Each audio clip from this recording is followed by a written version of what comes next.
everyone. So I hope that you guys are all energized after the 3 talks that started off the day. We're really excited to be here to talk about channel tactics, strategies, and acquisition, and just looking at the whole funnel and how do you really optimize that funnel to drive growth and revenue for your company.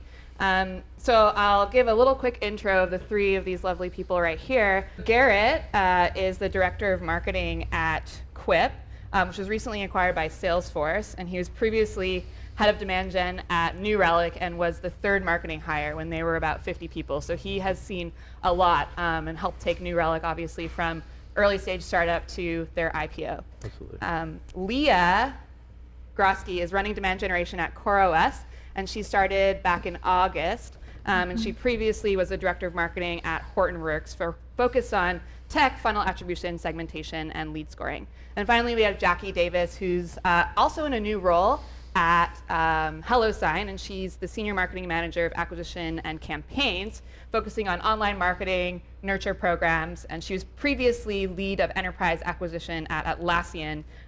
So I'm really excited to hear from you, because a lot of us that are working on developer tools often find that we grow that developer marketing funnel and then obviously have to move up market into the enterprise. So really curious to hear about your experience there.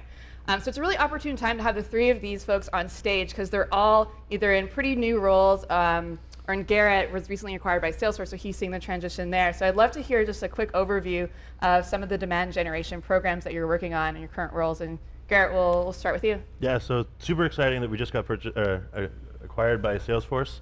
We're in the middle of the transition, so it's a very interesting time from a demand generation side. Obviously, Salesforce has a huge distribution arm, and so we're looking to tap into that. But right now, we're continuing to do all the traditional stuff that we have been doing, lots of social advertising, lots of email marketing, just to keep the targeting very tight. As Quip is a very horizontal product, we have to be conscious of where we spend our money. So using the social channels allows us for that. So. Cool. Yep. So I've been at CoreOS since the beginning of August, and we are just starting our demand gen journey. And there, really, it's been trying to get into place all of the operational standpoints, the tracking standpoints, defining who our targets are. So all of the 3 talks that you just had of building everything from the beginning, that's where we're at, but trying to do it at really quick pace so that we get up and running as quickly as possible. So we've started more with the awareness side for now, and also figuring out from awareness how do we figure out that intent and actually creating leads from that point. Awesome. Cool. And then I guess I'll just touch a little bit more on what you mentioned. So I started at Atlassian, and I was working on the DevTools business, doing both the online, and then it led into doing lead generation, because when we first started, we were doing only online transaction, and we weren't marketing our data center product, which was actually like our highest LTV product. So after about 6 months in, we started programs generating leads. There is an ABM program, and that led into kind of the broader role of setting all lead generation programs across the product set. And then recently, I moved into a really exciting opportunity at HelloSign, and I'm doing full funnel, so paid and non-paid, and then as well as like online acquisition and online marketing. So one of the things I want to touch on, and a question that I often ask marketers, as a marketer myself, trying to figure out what is demand gen, what should we be looking at, what channels should we be prioritizing. Channels evolve all the time, and channels will be different for the company depending on your context, depending on your audience. So I'd like to ask, what is your process for thinking about building out a demand gen strategy and choosing those early channels? Garrett, we'll start with you. Sure. So I was actually very new to the developer world when I started at New Relic. We hadn't really done any sort of paid advertising yet. So I went to my developers and I said, hey, where do you go? Because we, in the event side, always took the community first. So go and be a good member of the community. So I figured, why not go try to find communities where developers are, and then we should see continued success. So that's kind of the approach I took. Find very specific, very targeted areas.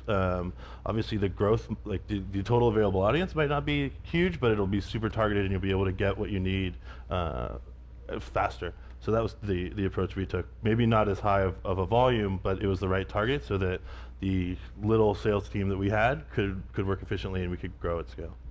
Great. Yep, and ours is, my approach is a little bit similar, but I like to do it from the account base. So the open source side as well as the decision maker side, and figure out where they each are because they're in different spaces. And then from there, go from the highest piece first, like where are they the most, and then finding the little niche places that they are as well, from an advertising perspective. Also, when you have a smaller team or smaller company, it's figuring out where are they that might not be on the paid side, so figuring out what non-paid efforts you can do that will help optimize the paid efforts. Cool, and I actually take a very data-driven approach. So whenever I first start somewhere, I always start with looking at Google Analytics, looking at how it's tagged, make sure all the conversion events are in there, look at the traffic sources, like what percentage is coming from paid versus free versus referral, who those referrers are, because that really is like your endemic, that's where all your endemic information is, that gives you the best insight into like where the natural demand is and where the depending on where the conversion rates are the highest, where your paid efforts will get you, net you the most. And then going into the database and looking at what's converting. So like taking all your opportunity data for like the last year, for example, and just looking at the profile, the demographics of those people, because that data tells you really who your audience is, or will validate what your assumptions already. As well as in paid search, you just go straight into the account and look at all the terms that are getting the highest volume, the highest conversion rates, and that gives you really like a really good overview of where demand is coming from. So once you've figured out your early targets, right? It sounds like all of you start there. So kind of what I've heard from each of you is like, who are we targeting? Are we looking at data to show like what's worked, what's closed well in the past? How do you think about experimentation and choosing those initial channels? Where do you start? Do you pick one channel and double down? Do you spread a little bit of your budget across all of them? What does that look like? So I can talk to that a little bit, but I always start with in-market demand channels first. So in-market demand is like your paid search, where people are already made the decision, they're looking for a solution. And so you want to get in front of them there and make sure you're getting that like really bottom funnel traffic first. You can also do that with review sites, although like the scale isn't as large. And then from there, really leveraging your consideration traffic, which is like people who have been to your site already, with retargeting. And then in retargeting, I always break up your traffic into audiences based on the content they have and have not consumed. So for example, if they have been to the blog and not visited a product page, then that ad should be targeting them and driving them into a product page. And if they've been to a product page and maybe they haven't hit a contact us or sign up, that next advertisement should be driving them there. Yeah. What about you, Garrett? No, I totally agree. I think really understanding your audiences and knowing what they want and where they are in the buying cycle is key. It's a little tough when you're a little resource strapped, either from a design or content perspective, but you know, just trying to make that ad or make that paid search keyword as targeted and direct them in the right spot is always critical. Yeah, and when you were saying, do we double down or split across? I think my approach would be splitting across all of the channels. Like she was saying, everyone that's already coming in, put paid spend behind all of them, and then see where that paid spend actually optimizes and where you're getting more people from.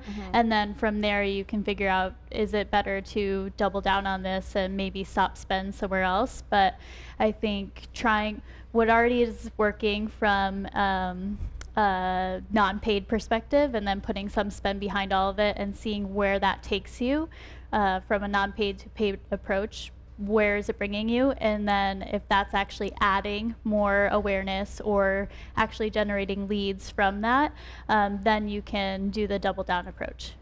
So what is that like? These are great overviews of process, but what does that actually look like in practice and in implementation? You guys have a pretty broad depth of experience across all of the companies that you've worked for. I'd love to hear a few examples of what a great campaign has looked like for each of you. And I know that Jackie at HelloSign has already done something really, really quickly in the 1 month I think that you've been there so far. So I'd love to hear a bit more about that.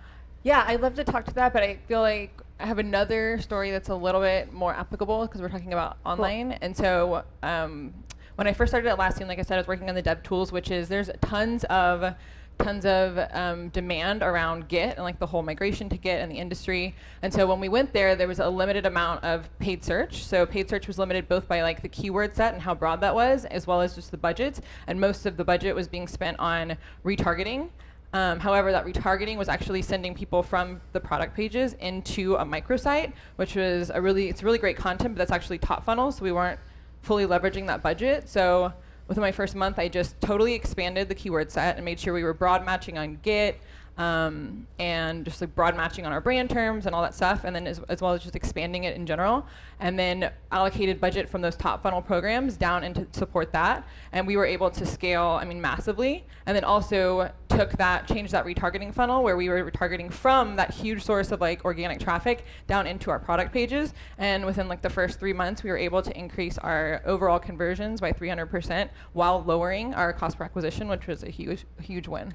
What about New Relic? Because I know a lot of us, for me personally, is really curious about the early success of New Relic, especially looking at the T-shirt campaign that you guys did, and how did that decision come about to do that?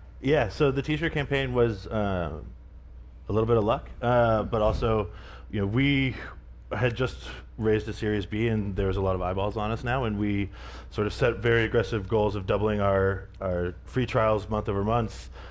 Which when you go from 10 to 20 isn't that bad, but when you go from 40 to 80, like that starts to get pretty difficult. And so we were struggling, and we had these awesome T-shirts that were made, and we knew that developers liked T-shirts. They liked being part of a community. They liked to show who they were, and so we sort of came about and said, let's give it a go. And as you can tell now, I think we gave away 100,000 in 2013. So that campaign really, aside from just helping us hit our lead goals, which is always the most important, really built this sense of community and made New Relic a part of the group that it was. Without it, and without retargeting, I don't think New Relic would have been on the growth path it was. It certainly helped prove the value of retargeting and showing that getting somebody to actually become a free trial at New Relic was somewhat difficult, right? Putting a piece of code on a server and then restarting that server without much help gets people a little nervous. So we said, look, we'll give you a little bonus here of a free T-shirt if you take the extra step we want you to take. So it's a little give and take there. I guess I have a question on that. Were you able to keep the same vendors from the beginning for the T-shirt? We found one vendor, Printfection, we happened to stumble upon them on the internet. They were able to do sort of on-demand fulfillment. We hired a woman, Zoe, who's actually in the audience today, to help oversee that, because eventually it became a massive, both from the free trials as well as just customer gifts. So we were able to stay with them, and they grew with us, which was nice to see. Yeah, because one of the things I think too is like as you scale from small to this more SMB to more enterprise as a company, it's how do you make sure that at the beginning you're picking out the right vendors that will scale with you, but also customize to your small budget needs, and then as it grows, go on. So I was just curious about the vendor itself. So, what about on the measurement side? So, New Relic, and you're spending a lot, right? You're kind of putting out this whole campaign. You're incentivizing people to sign up for the product for a T-shirt. So how did you think about metrics there? So we used a combination of just Google Analytics UTM tracking parameters, as well as what we called marketing program codes, which was just another UTM or another URL parameter that we could capture on form fill or when they came to the website, that allowed us to put in a whole bunch of custom information that we could then pump directly into our Marketo and Salesforce and then report out.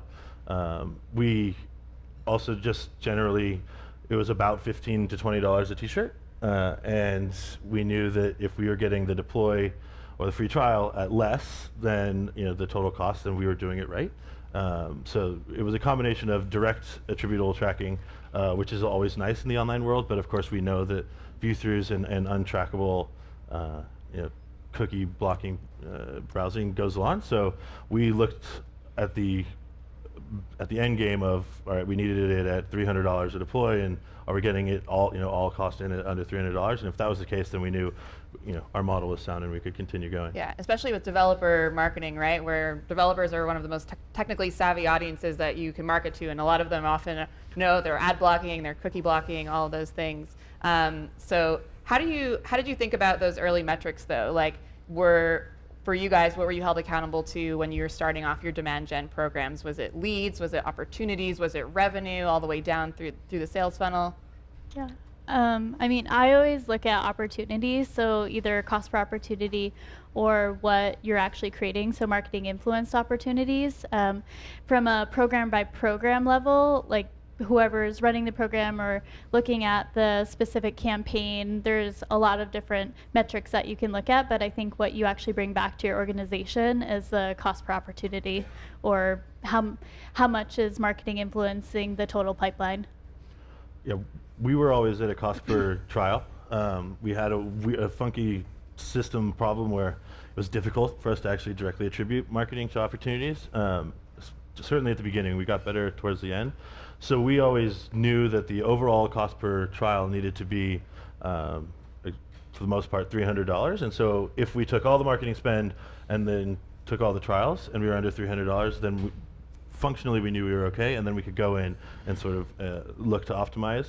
But now that we're a part of Salesforce and their amazing tracking abilities that they've built out, we are now sort of pipeline contribution will be our new metric now that we're at Salesforce.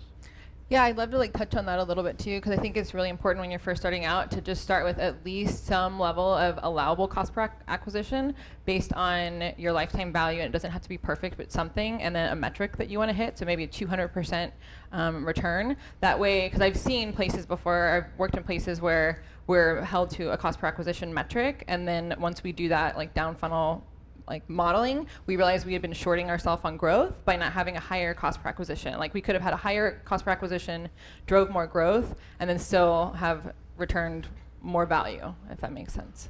It was really important for us at New Relic when we were tasked with, okay, grow. And that was the number one thing. We need to go 100% quarter over quarter or even more. We took all of the trials into one, right? And Jackie could talk to this. It was lots of debates that we had about it. But you could look at it channel by channel and how's Google AdWords comparing to Facebook, comparing to AdRoll, compared to this, compared to that. And that could, at the rate at which we wanted to grow, we found to be a little paralyzing. If we looked and again, the overall performance of everything was where it needed to be, then what we were doing was generally correct, and then we could look in specifically at the display partners that we had and say, well, this one, it's performing at $2,000 cost per trial, and we knew that because of I think we almost always average 60% like organic or direct traffic, right, which is the worst you can sort of have in the online world. So thanks, developers. So we knew that those direct channels would be at such a high cost per trial, and we learned over the years that it's okay if that was at 1,500 or 2,000 because you were getting that other 2x plus brand lift in the untracked trials. So that was how we knew that that 100K we added was correct, or at least directionally it was okay. Yeah, and I would say, so just to follow up on that, I worked for Garrett for a while at New Relic, and we did have totally different approaches, but I realize now it's because there's a totally different way of going to market when you're really small and you need to just really accelerate growth versus when you're working on a really big digital infrastructure and it's all about optimizing. So I'd say, by the time I had got there, everything was built out, and so by that time I was just focused on optimizing, but he was of this mindset of not being myopic and just hitting growth numbers, which I think with any company that's not huge already, that's kind of be fluid and just grow. Can you give an example at all of when you're running multiple campaigns across different channels and one looked like it wasn't performing very well? Did you freak out and turn it off, and did you see a negative impact of that, or did you double down on a different channel and see a different impact there? Yeah, I mean, the classic example that we had at New Relic was we were pretty early adopters of Twitter advertising, and at the beginning it was awesome. It was like Google AdWords was way back in the day. Nobody really knew about it. Nobody was spending that much money. It was really cheap, and you could get almost anybody.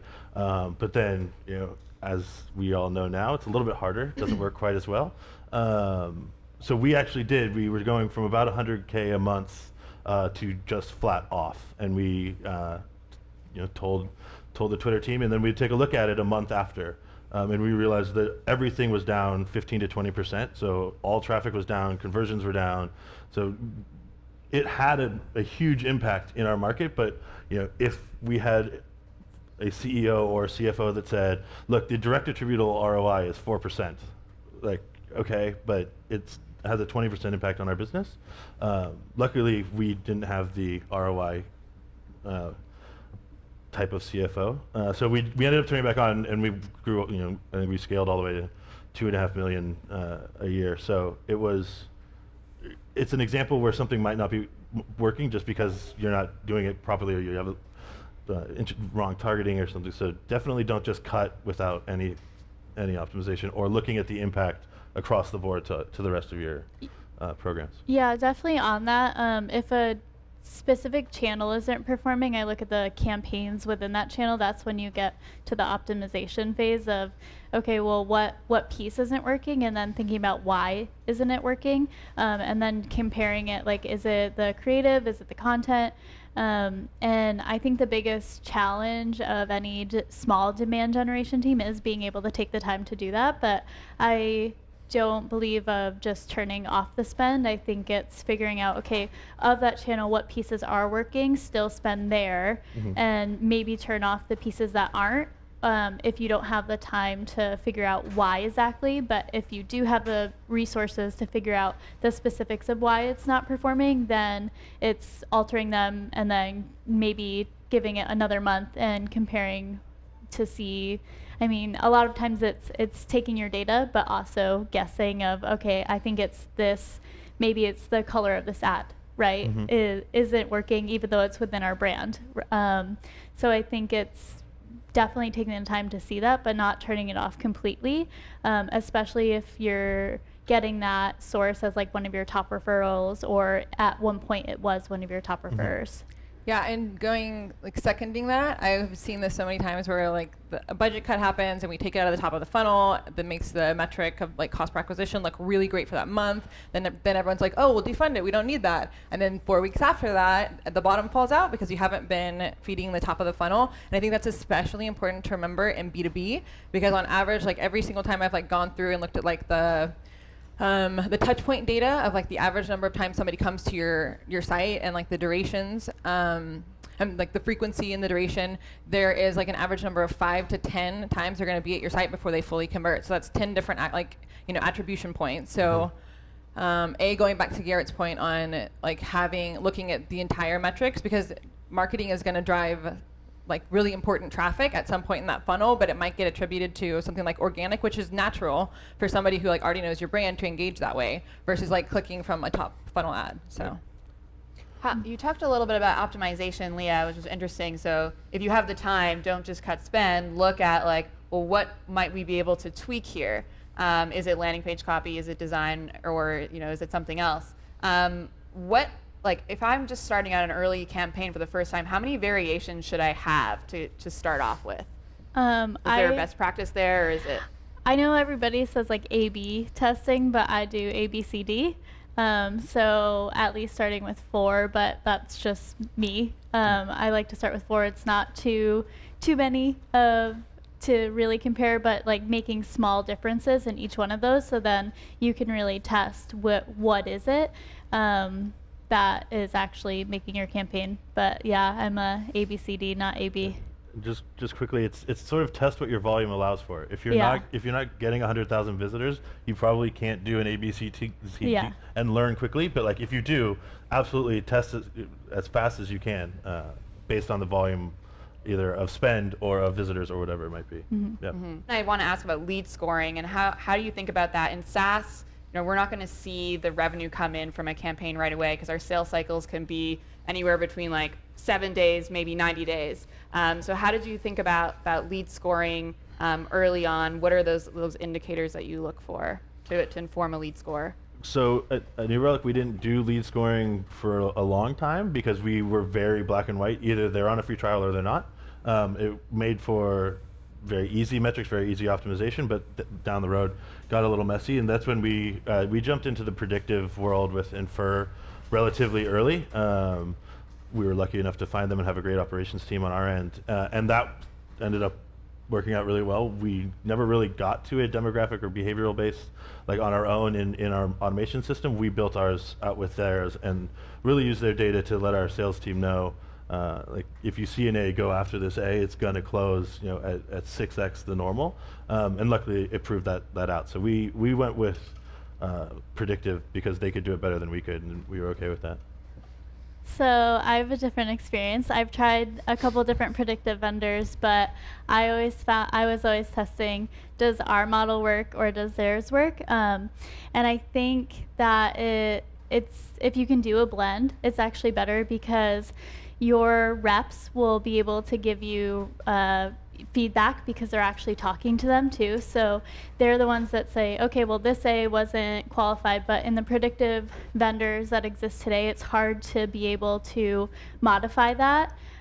So I think it's taking predictive data that you can get, but also taking feedback directly from the people who are talking to your leads and then figuring out what that score is. And I also think a qualified lead changes over time based on like how many reps you actually have, because or what their bandwidth is, because you need to adjust it to what they can handle. So it's not just we have 100 qualified leads, it's how many leads can they actually work on, and then figuring out what's the priority from there. And then if there are truly too many qualified leads, then what's the hiring plan for the sales reps?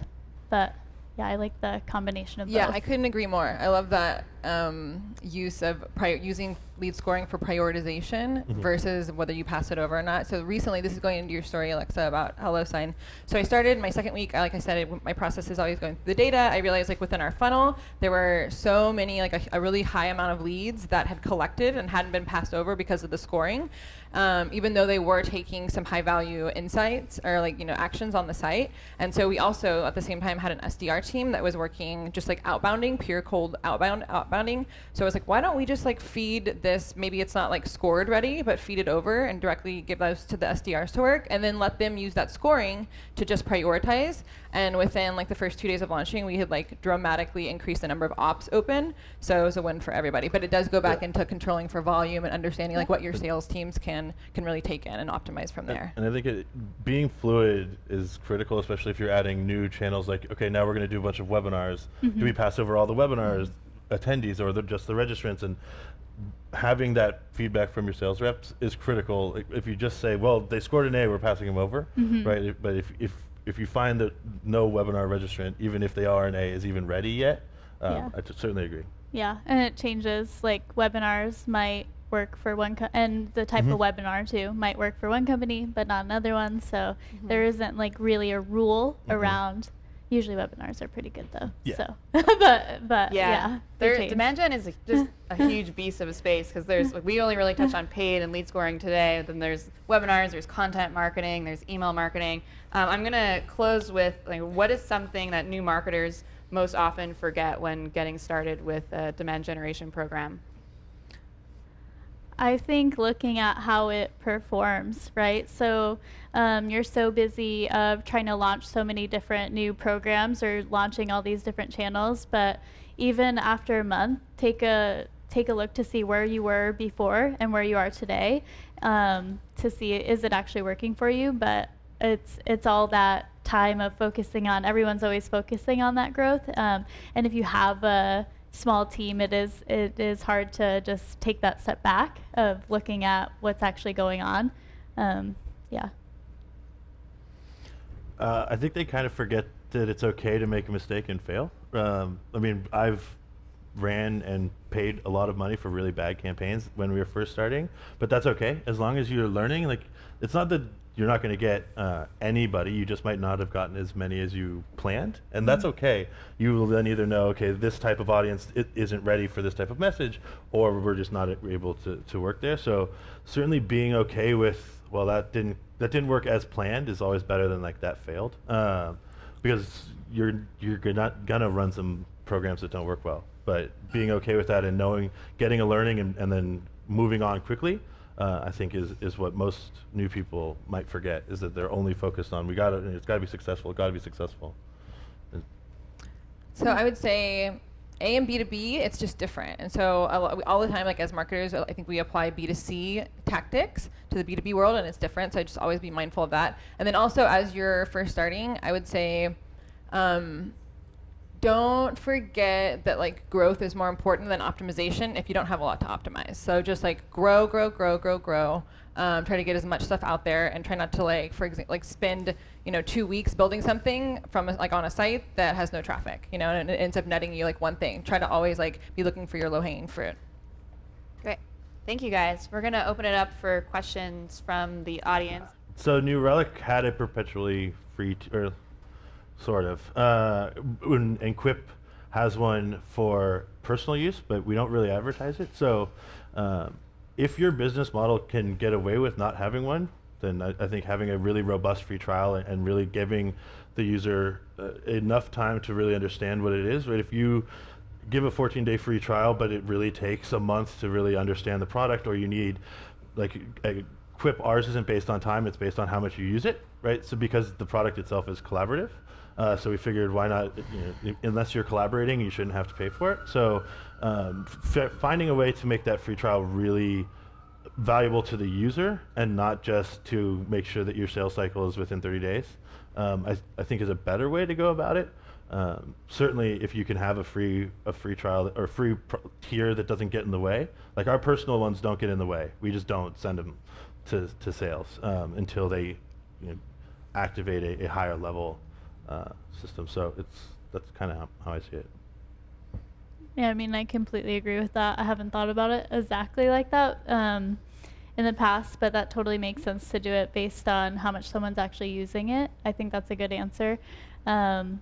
We haven't done that in the past, but that's definitely a smart way to do it. I think it's one of the benefits that New Relic had, is that it thought of itself as a business, right? And businesses have to make some money, and just building an awesome product that you give away for free eventually gets you a bunch of users, but unless you can do advertising or something, a lot of users doesn't really help.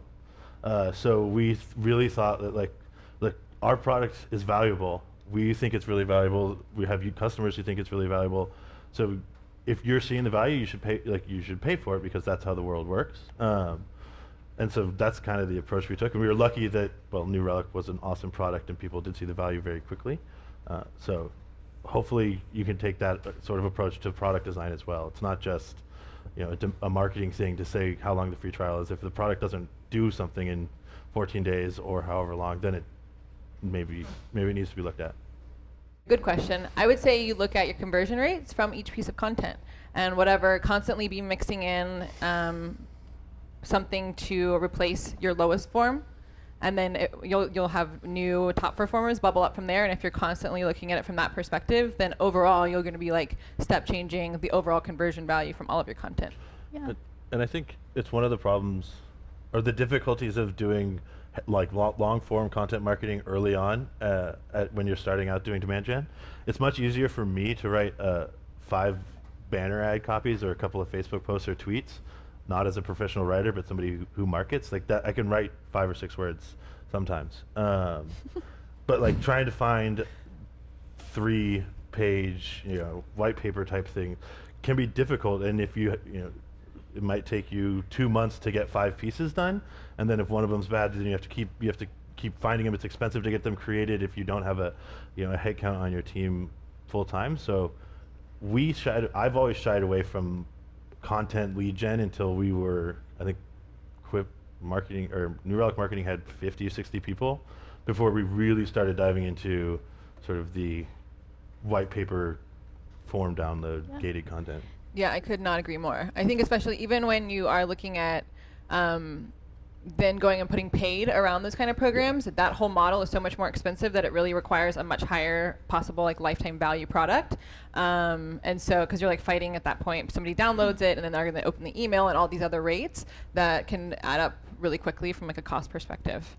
And then unless you have a structure built out to deal with the very, very high top of funnel that a content reader might be, you're just filling something that you're going to be very inefficient at. You're paying $5, $10, maybe $40 for a lead of somebody who read something, whereas if we didn't put that out and we paid $300 for somebody in a trial that can go right to sales, because we didn't have a structure built out. Right? So we were sort of driving the demand of stuff that we could deal with. Right? Our reps really only knew how to deal with somebody in a trial for a really long time. They didn't know how to sell somebody who was as early as why APM is good for your business. So we just built our plans around that, and we're okay with a higher cost per lead, when in reality we knew that they converted at a much higher rate, so like the cost per customer was so much lower. Yeah, I think going back to the how do you know too, there are a lot of ways. I mean, you can build out dashboards within even Google Analytics if you don't have some other robust system for content measurement to see what pages are actually people going to, and that defines what content people already like and are digesting, and then what you use in your paid or nurture programs from there, taking what that top content is, and then over time looking at if that's changing and seeing, okay, maybe it's a market move towards this type of content, or we're just better at our blogs are performing better than something like a white paper too. But there are easy ways to measure it within Google Analytics itself without having to get a complete tool. I mean, if you have a content measurement tool or a content library that you're able to really generate and automate, that's great. But early on, there are ways to do it within Google Analytics itself. We also just asked our developers if they liked it. Like, I mean, I don't know how to code. Like, I need New Relic, but like we had a company full of people who was our target audience, right? And so we leveraged that incredibly high. So don't forget to ask; they'll tell you. Pretty honest. We use we called the first and last click. We use both of them. Obviously, retargeting is a very last click heavy event, so that's how we measured it. We sort of looked at how much did it cost when somebody came into the website, what was the first click, how much is that costing us, then we layered on the last click and looked at that, as well as just, again, the overall deploy goals, if they were in line. I mean, we were a very rough science at the beginning days of New Relic. We were lucky, I was lucky enough to have a lot of other people's money to spend, and so we were finding ways to spend it as fast as we could and as intelligently as we could. And so looking at the overall just against the paid and then the last click is how we measure retargeting. Last click. Well, this has been great. Thank you all for your attention, and thank you all for answering and participating. I learned a lot sitting up here, and I hope the audience learned a lot as well. Yeah.